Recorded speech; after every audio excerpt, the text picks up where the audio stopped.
네, 오늘부터 이제 요한복음 강해가 시작이 됩니다. 요한복음은 잘 아시는 것처럼 요한 사도가 기록을 했습니다. 우리가 이 요한복음을 보면서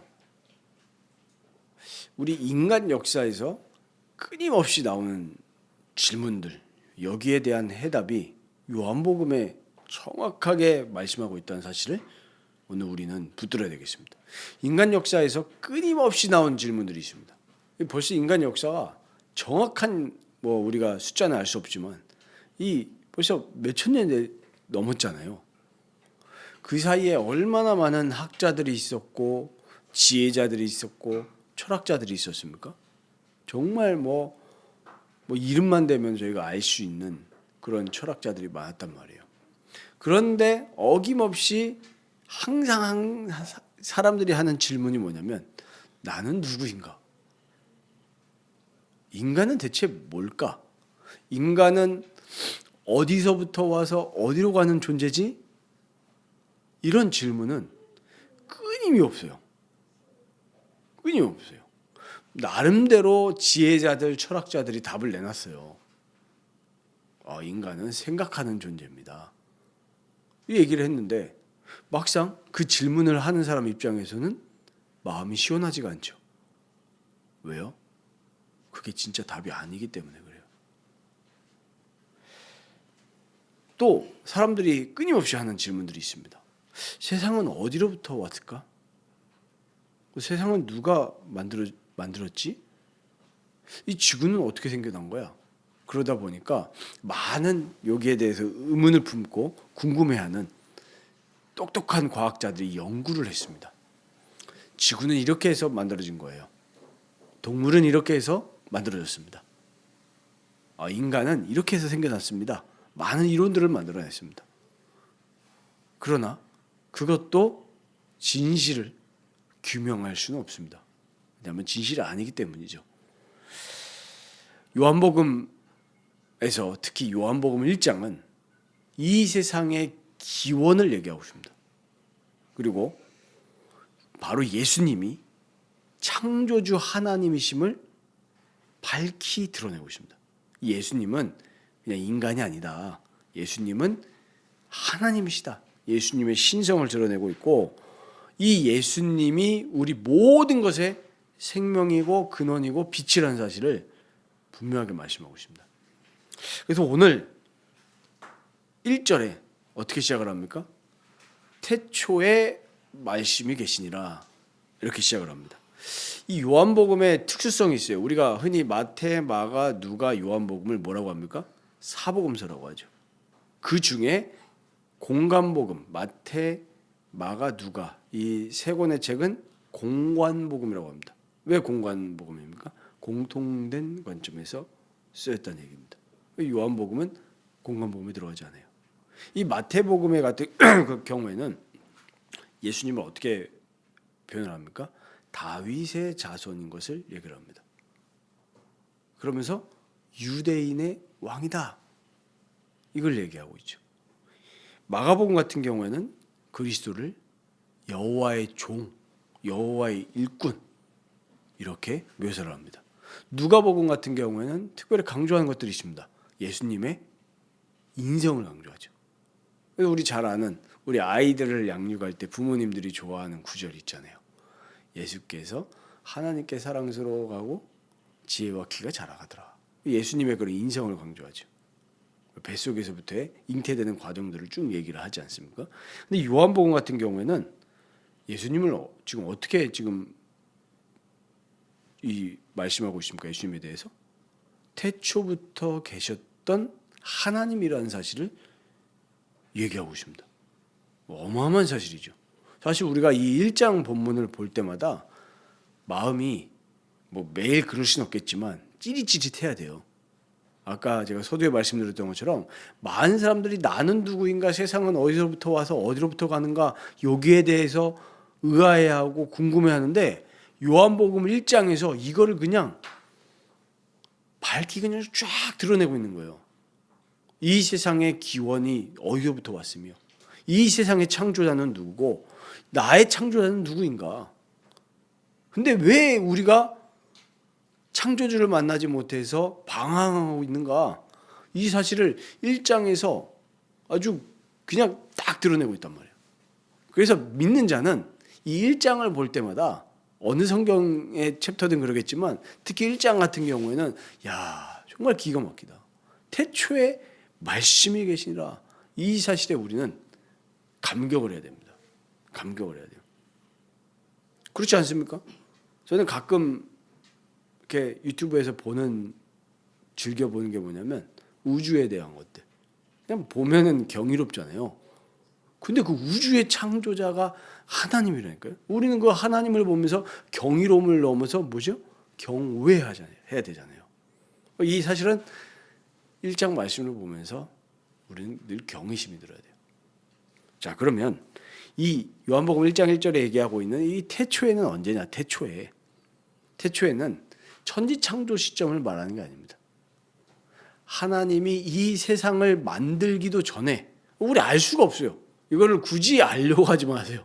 우리의 이 육신에 갇힌 지성으로는 알 수가 없어요. 어쨌든 그러나 처음이셨던 하나님은 처음이세요. 하나님이 뭐 어떻게 알 수가 없어요. 그거는. 그렇지만 이 전지전능한 하나님, 이 태초부터 말씀 누구를 얘기하시는 겁니까? 바로 예수님을 얘기하는 겁니다. 이 말씀이신 예수님은 하나님과 함께 계셨다. 여기서 우리는 무엇을 알 수 있습니까? 삼위일체 하나님을 알 수가 있어요. 많은 이단 논리들이 있었습니다. 양태론도 있었고 성부께 예수님이 종속이 된 거다. 성부가 성자보다 더 뛰어나다. 근데 그게 아니죠. 오늘 이건 뭘 얘기하고 있습니까? 예수님이 하나님과 함께 계셨다. 함께. 이건 뭐예요? 독자적인 인격성을 이야기하고 있습니다. 그러면서도 삼위일체 한 분 하나님이에요. 이 요한복음 1장만큼 또 삼위일체를 잘 드러내는 구절이 없지 않습니까? 예수님이 하나님과 함께 계셨다. 그러면서 2절에 그가 태초에 하나님과 함께 계셨고 하면서 이어서 3절에 만물이 그로 말미암아 지은 바 되었으니 지은 것이 하나도 그가 없이는 된 것이 없느니라. 무슨 말씀하고 계십니까? 온 우주 만물이 창조주 하나님이신 예수 그리스도로부터 말미암았다라는 것을 분명히 드러내고 있습니다. 그러면은 우리가 이 사실을 보면서 정말 감격해야 되고 나도 누구에서부터 왔구나? 창조주 예수님으로부터 왔구나. 이걸 우리는 이 말씀을 보면서 마음에 깊이 다가와야 됩니다. 그러면서 우리는 예수님을 찬양해야죠. 우리가 예배 드릴 때 우리가 지금 현대 기독교인들이 많이 놓치고 있는 게 있죠. 이 모든 것의 근원이 되시는 창조주 예수 그리스도를 찬양하고 경배하고 높이고 감격하는 것보다 예배에 와서 뭐 하려고 해요? 내가 힐링하려고 해요. 종교와 이 복음의 차이가 그겁니다. 종교는 중심이 누구예요? 자꾸 내가 안식하려고 해요. 근데 우리 그리스도인, 진짜 이 하나님의 형상을 죽었던 데서 다시 회복한 그리스도인들은 진짜 어떻게 되냐면 예배가 하나님을 찬양하고 나의 모든 것의 근원이 되시는 하나님을 아는 것이 행복이에요. 이게 생명과 종교의 차이거든요.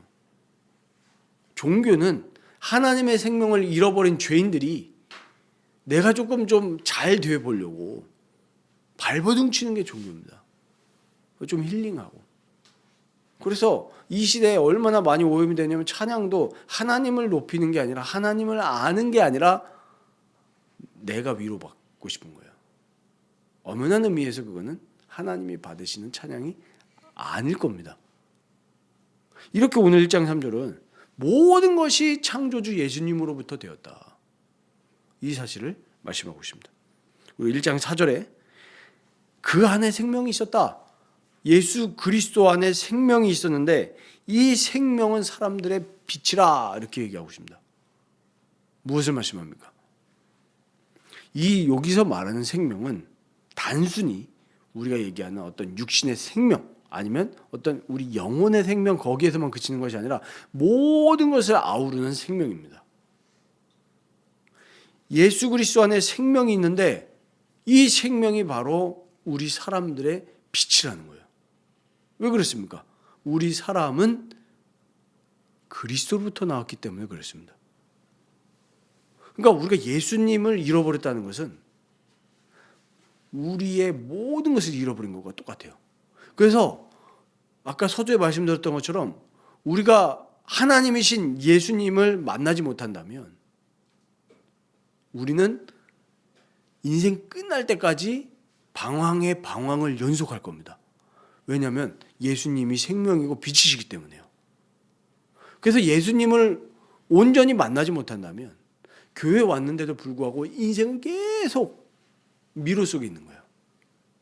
왜냐하면 우리의 생명과 빛이 원천이 예수님인데 예수님을 만나지 못했다면 이거는 이 신앙생활이 아닌 거예요. 그래서 오늘 우리가 이 말씀을 통해서 정말로 내가 예수님을 온전히 만나고 예수님과 전인격적인 교제가 되기를 원합니다. 이 우리의 기도 제목이 잡히면 사실은 오늘 이 말씀은 끝입니다. 너무나 모든 것을 담은 구절이라서 더 어떤 설명이 필요가 없습니다. 예수님은 생명이고 빛이십니다. 그런데 인간의 문제는 다른 문제가 아니죠. 오늘 뭐라고 합니까? 10절 보십시오. 세상이 그를 알지 못하였고 이렇게 합니다. 그가 세상에 계셨으며 세상이 그로 말미암아 지은 바가 되었는데 세상이 창조주이신 예수님을 몰라요. 그게 문제입니다. 그러니까 모든 비극의 시작은 뭡니까? 하나님을 모르는 것에서 시작하는 거예요.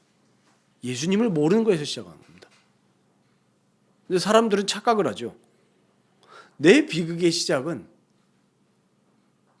부모가 나를 버렸기 때문이야.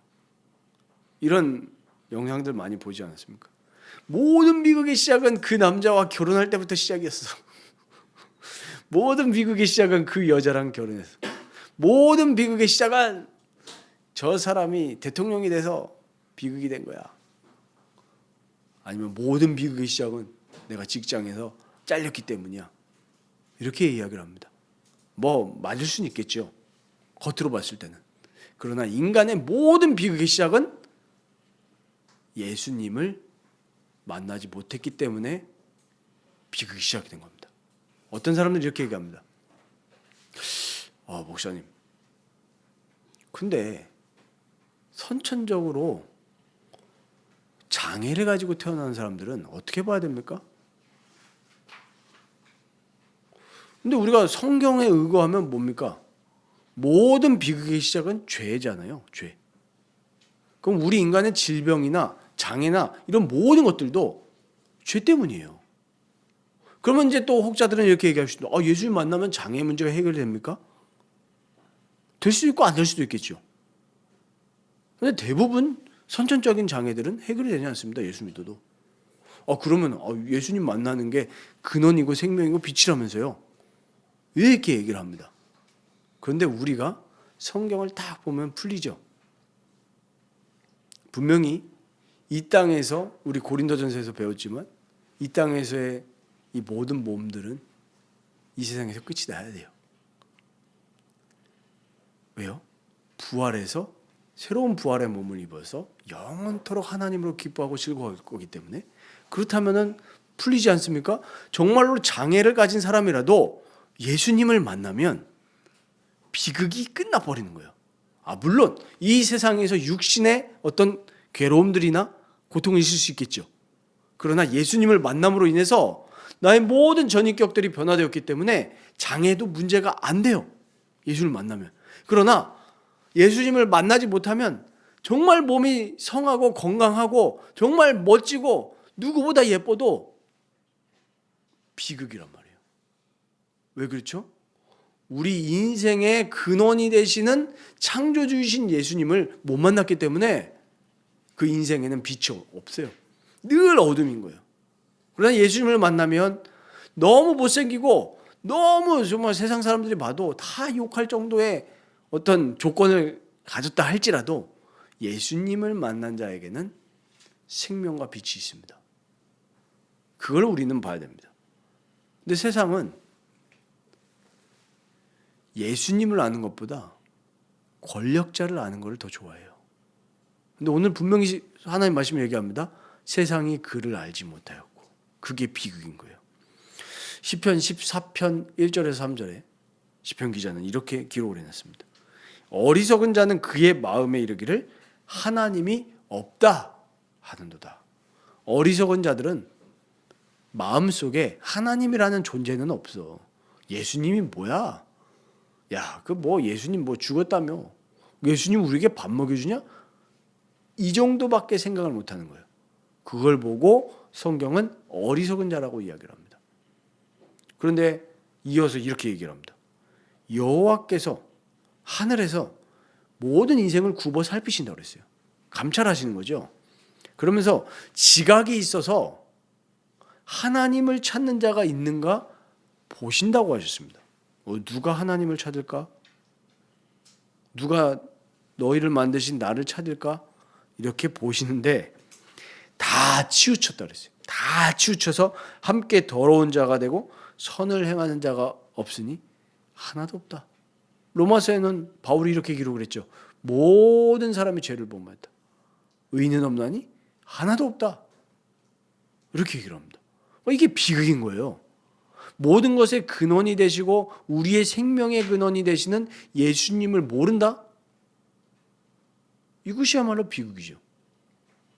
근데 사람들은 하나님을 아는 지식보다 다른 지식들을 더 소중하게 여겨요. 정말 우리 마음속에 한번 질문해 보십시오. 정말 솔직하게. 정말 내가 하나님을 매일매일 더 알고 하나님으로 기뻐하는 것보다 막상 나에게 진짜 도움을 줄 수 있는 돈 많은 사람이라든지 권력자라든지 아니면 내 소셜 미디어에 자랑할 수 있는 연예인을 만나가지고 사진을 찍고 연예인을 아는 것이 더 기쁨인지 한번 진짜 질문해 보십시오. 속으로.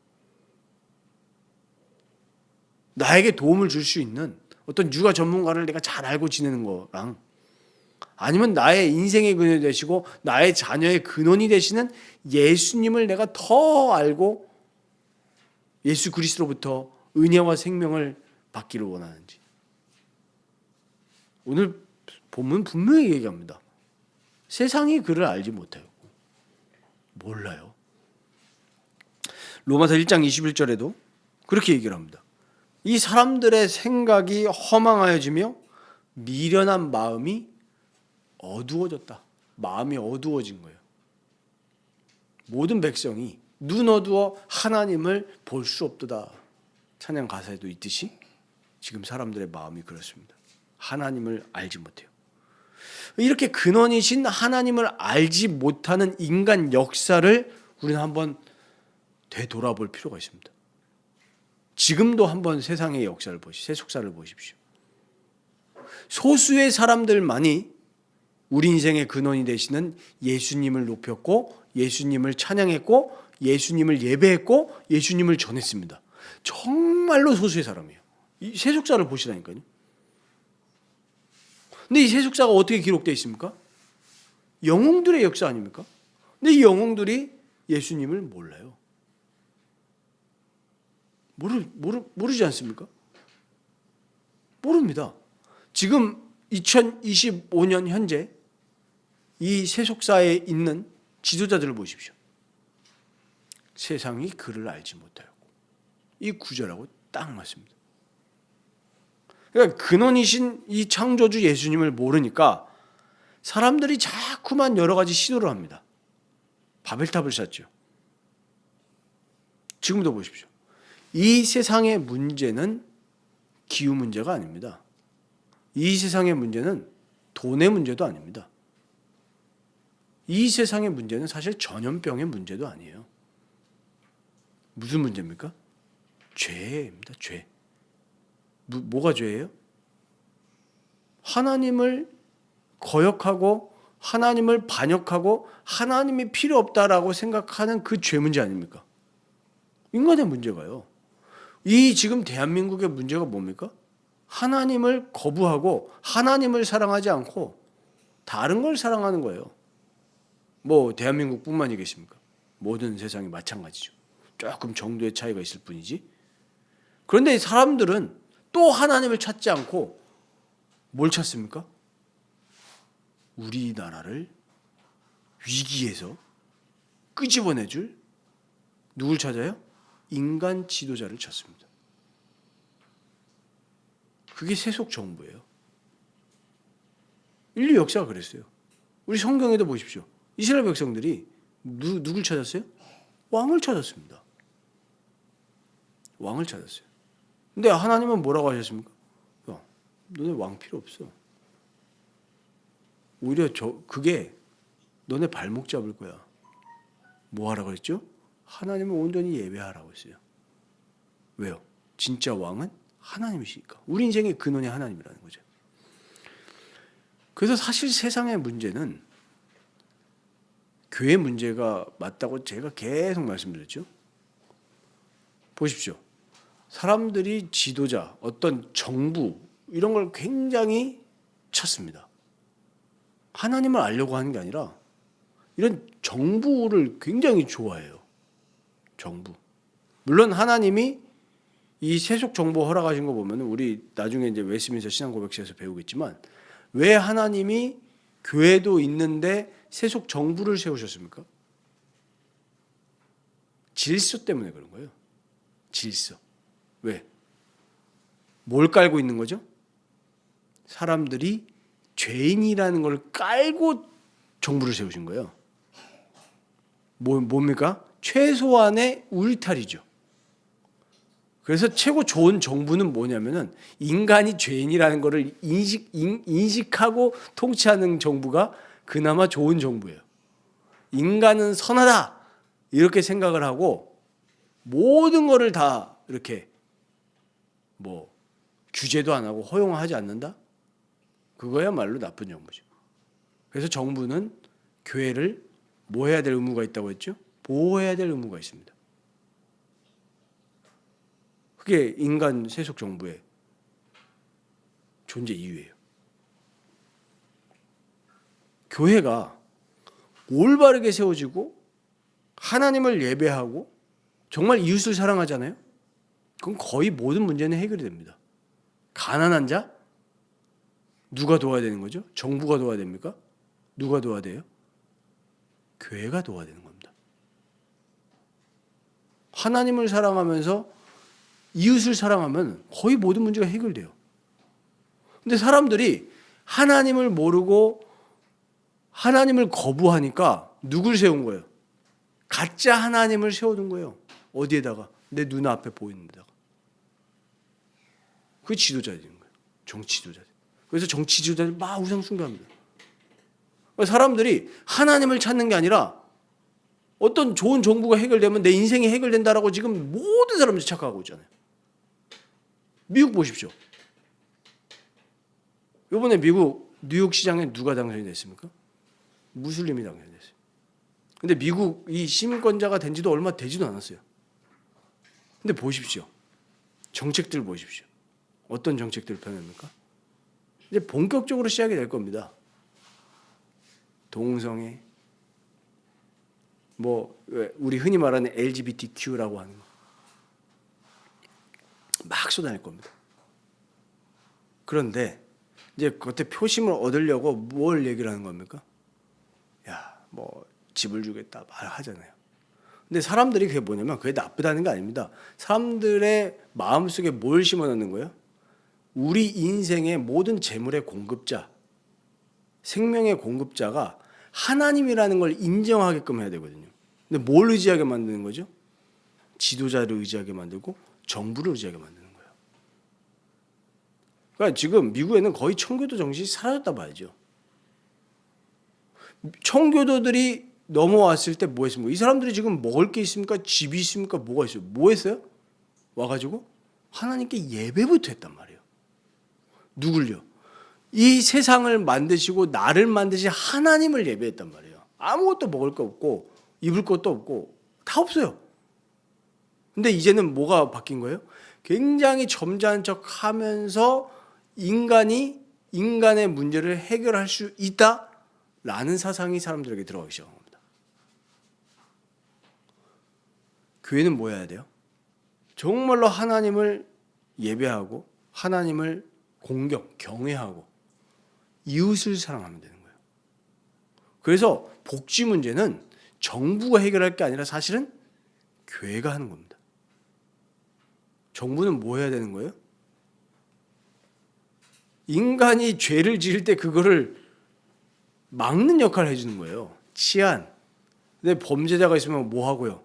감옥 보내고 경찰이 있고 법원 있고 그래서 있는 거예요. 딱 세속 정부의 역할입니다. 근데 요즘 기독교인들조차도 생각이 뭐예요? 교회가 세상을 정말로 아름답게 다 해가지고 복음을 전하면서 사람들의 생각을 바꾸고 우리가 서로 사랑하고 미워하지 않고, 그래서 교회가 세상을 변혁시킬 생각을 해야 되는데 교회가 뭐라고 있습니까? 이 지도자가 좀 해야 되지 않나? 저 지도자는 나빠. 이 지도자가 좋아. 이러고 있단 말이에요. 이게 뭐예요 다?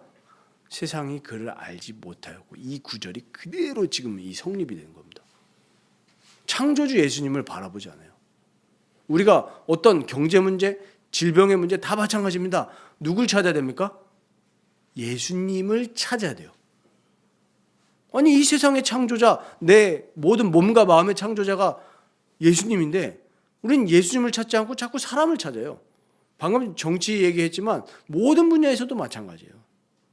예수님께 먼저 찾아가시기 바랍니다. 예수님을 찾아야 돼요. 자, 그래서 우리가 이런 지금 세상의 문제, 내 모습의 문제를 보면서 우리는 이제 그리스도 안에서 하나님의 영광을 보면서 살아가야 될 줄 믿습니다. 오늘 본문 얘기합니다. 세상이 다 그를 거부했지만 11절에 보면 자기 땅에 왔는데, 하나님 창조하신 땅이잖아요, 예수님이. 근데 백성이 영접하지 않아요. 얼마나 비참한 일입니까? 그러나 12절에 뭐예요? 영접하는데. 우리 유명한 구절이죠. 근데 이거를 통으로 봐야 돼요. 이 구절만 보면 안 돼요. 모든 이 땅의 어두운 백성들이 하나님을 영접하지 않은, 예수님을 영접하지 않았는데 영접하는 자, 곧 그 이름을 믿는 자들에게는 하나님의 자녀가 되는 권세를 주셨다. 예수님을 우리가 마음으로 받아들이면, 이분이 나의 창조주시구나 받아들이면 우리가 너무나 신비하고 놀랍게도 감사하게도 창조주 예수 그리스도 하나님의 자녀가 된다는 사실이에요. 이 창조주의 자녀가 되는 겁니다. 뭐 할 때요? 받아들이기만 하면 돼요. 마음으로. 다 거역해요. 근데 받아들이는 순간 우리는 창조주의 자녀가 됩니다. 얼마나 감격스러운 사실입니까? 저희 딸이 오고 가면서 제일 많이 물어보는 게 있어요. 이게 뭐 자연 이런 것들. 그러면서 지난주에는 차에 가는데 아빠 명왕성이 뭐 태양계에서 탈락이 됐어. 뭐 그런 거예요. 처음 듣는 소리라서 찾아보니까 벌써 몇 년 전에 명왕성이 없었다는 얘기가 없었다는 느낌으로 얘기하길래 없어진 게 아니라 과학자가 어떤 이런 사유로 인해서 이 태양계에서 제외시켰다 이런 그런 것 같더라고요.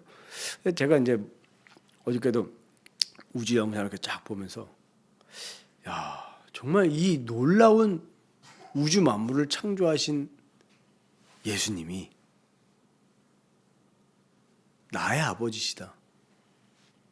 내가 주로 부를 수 있다. 이 사실이 얼마나 감격입니까? 이렇게 정말 복잡하고 죄악이 관영한 이 세상 속에서 나의 죄를 씻으신 이 예수님이 나의 구세주고 나의 창조주라고 인정하고 그렇게 고백하면서 살아갈 수 있다는 사실은 정말 감격스러운 사실입니다. 요한복음 1장 14절에 뭐라고 말씀하십니까? 말씀이 육신이 되어 우리 가운데 거하심에라고 했어요. 이 말씀은 예수님이시죠. 예수님이 인간의 몸을 입고 우리 가운데 거하심에, 이 거하심에라는 거를 우리는 좀 유념해서 봐야 됩니다. 이 거하심에를 원어 그대로 풀어서 쓰면은 좀 재밌습니다. 뭔지 아십니까? 거하셨다라는 이 단어가 우리 가운데 오셔서 장막을 치셨다. 이게 원어 그대로 하면 그거예요. 쉽게 말하면 우리 가운데 오셔가지고 뭐 한 거예요? 텐트를 치셨다 이 얘기거든요. 이게 무슨 얘기입니까? 그래서 우리 구약을 봐야 돼요. 구약에 하나님이 임재하시는 곳이 어디입니까? 바로 장막이었고 성막이었습니다. 예수님이 우리 가운데 오셔서 장막을 치셨다 이 얘기는 뭡니까? 예수님이 우리의 진짜 참 성전이 되셨다는 얘기예요. 그래서 예수 그리스도를 성전 삼고 예수 그리스도 안에 있는 자에게는 그 우리 마음속에 누가 임하신다는 거예요? 놀랍게도 하나님이 임재하신다는 거예요. 그래서 예수님은 마태복음 18장에도 얘기하셨듯이 내 이름으로 두세 사람이 모인 곳에 나도 그들 중에 있느니라. 이게 교회예요. 그래서 교회는 정말로 건물이 아닙니다. 구약 때는 그 특정한 장소에 하나님이 임재하셨어요. 그게 다 뭐예요? 모형이죠. 근데 이제 예수 그리스도가 오신 우리 가운데 장막을 치신 그 순간부터 예수님을 주로 모신 곳에 하나님이 계신 거예요. 여기에 우리는 사실 감격하고 소름 끼쳐야 되는 거예요. 그래서 내가 어느 곳이든지 가는 곳마다 정말 하나님이 임재하시면 거기가 하나님 나라죠. 예수님 뭐라고 하셨습니까?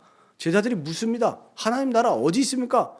저기 있다 여기 있다 그게 아니고 너희 가운데 있다. 이 사실이 감격이에요. 그러니까 아까 제가 말씀드렸잖아요. 인간의 비극은 집이 없는 게 비극이 아닙니다. 뭐가 비극이에요? 우리 영원한 우리의 안식처가 되시는 예수님을 모르는 게 비극이에요.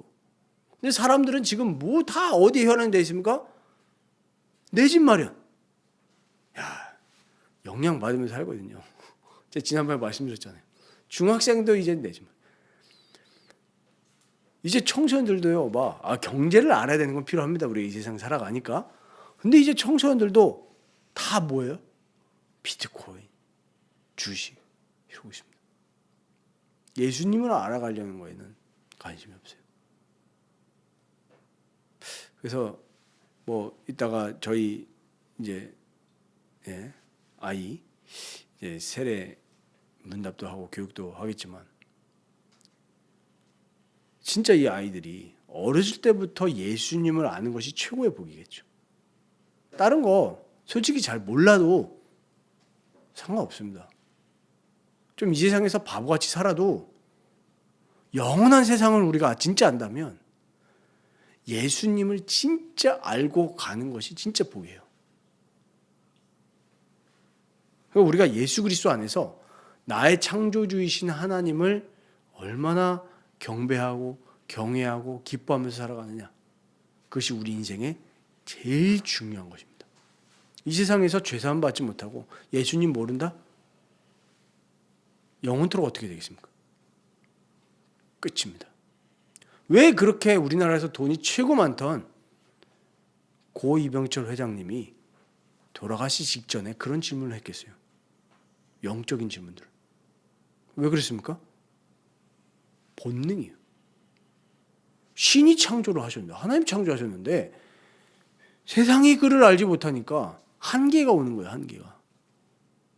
그래서 오늘 우리는 이 요한복음 짧은 시간이지만 집에 돌아가셔서 이 본문을 다시 묵상하시고, 사실 우리 평생 동안에 읽어야 될 성경이지만 특히 요한복음 1장 본문 같은 경우에는 우리 인생, 우리 세상에 아주 근원에 대해서 밝히 알리고 있기 때문에 정말 우리 요한복음 1장 12절 말씀 그대로 영접하는 자, 그 이름을 믿는 자들에게 하나님의 자녀가 되는 것을 주셨다. 세상은 예수님을 받아들이지 않지만 예수 그리스도를 받아들이는 자에게는 하나님의 자녀가 되는 권세를 주셨다.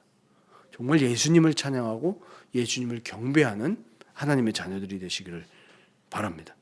그래서 오늘 우리가 이 말씀의 결론으로 우리의 창조주이시면서 구세주이신 예수님을 우리는 끊임없이 묵상하는 것이 우리 인생의 목적인 줄 믿습니다. 우리 시편에도 뭐라고 말씀하셨습니까? 이 백성은 내가 누굴 위해서 지었다고요? 하나님을 위해서, 자기 자신을 위해서 지은 거예요. 왜요? 찬송하게 하려고. 그럼 우리가 해야 될 목적은 뭐냐면 그냥 우리의 창조주가 되시는 예수님을 계속 묵상하고 예수님을 기뻐하고 예수님과 함께 살고, 그럼 당연히 예수님이 창조하신 원리대로 살아가겠죠. 어떻게 해요? 남자가 여자를 사랑하고 여자가 남자를 사랑해야 되는데 영리라고 했잖아요. 로마서 1장에는. 예수님이 창조하신 원리대로 나보다 남을 더 사랑하고 어려운 사람 있으면 도와주고 베풀고 기도해주고 축복해주고 또 죄 지은 사람이 있으면 회개할 수 있도록 권면하고 돕고, 이게 성경대로 살아가는 게 예수님이 창조하신 질서대로 살아가는 거잖아요. 그러니까 우리가 예수님을 끊임없이 묵상하면 사실은 다 끝이에요. 근데 세상이 그를 알지 못하고 받아들이지 않기 때문에 모든 비극이 시작이 된 거거든요. 예수님을 알면 됩니다. 우리가 비록 여러 가지 문제들이 있을 수 있습니다. 돈이 없을 수도 있고 병에 걸렸을 수도 있고 여러 가지 문제들이 있을 수 있는데, 우리가 이번 한 주간 우리 남은 평생에 정말로 예수님을 내가 더 알고 나의 창조주, 나의 구세주이신 예수님을 내 마음 깊이 어떤 환경 가운데서도 높이고 기뻐하고 찬양할 수 있다면 그것은 진짜 복된 인생이 된 것입니다. 그래서 이 예수님을 높이고 찬양하는 인생이 되시기를 주님의 이름으로 축원드립니다.